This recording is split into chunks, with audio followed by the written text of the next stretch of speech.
యోగ్యమైన భార్య పెనిమిటికి కిరీటం అని బైబిల్లో రాయబడింది. ఇప్పుడు దెబోరా లప్పీదోతికి ఒక కిరీటంగా ఉంది. దెబోరా లప్పీదోతునికి మేలు చేసింది కానీ ఎక్కడ కీడు చేయలే. కీడు చేస్తే ఆమె జీవితంలో ఎక్కడ డెవలప్మెంట్ ఉండేది కాదు. అంచెలంచెలుగా ఆమె అభివృద్ధి పొందుతుంది. ఆర్థిక పరంగా, ఇంటి పరంగా, మానసికంగా, శారీరకంగా అన్ని విషయాల్లో ఆమె అభివృద్ధిని మనం చూస్తున్నాం. దేవునికి స్తోత్రం కలుగునుగా. యెషయా గ్రంథం 54:5 తినక్కర్లేదు. నిన్ను సృష్టించిన వాడు నీకు భర్త అయి ఉన్నాడు.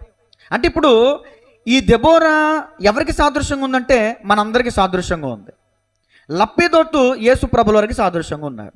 ఆయన లోకానికి వెలుగే ఉన్నాడు. ఇప్పుడు మనం ఏం చేయాలి? ఆ వెలుగు చేత వెలిగించబడాలి. లప్పీదోతునకు భార్య దివిటీలో ఈమె ఒక వెలుగు వెలుగుతుంది.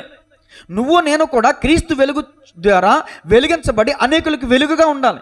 యేసు ప్రభుల వారు మరొక మాట అన్నారండి, మీ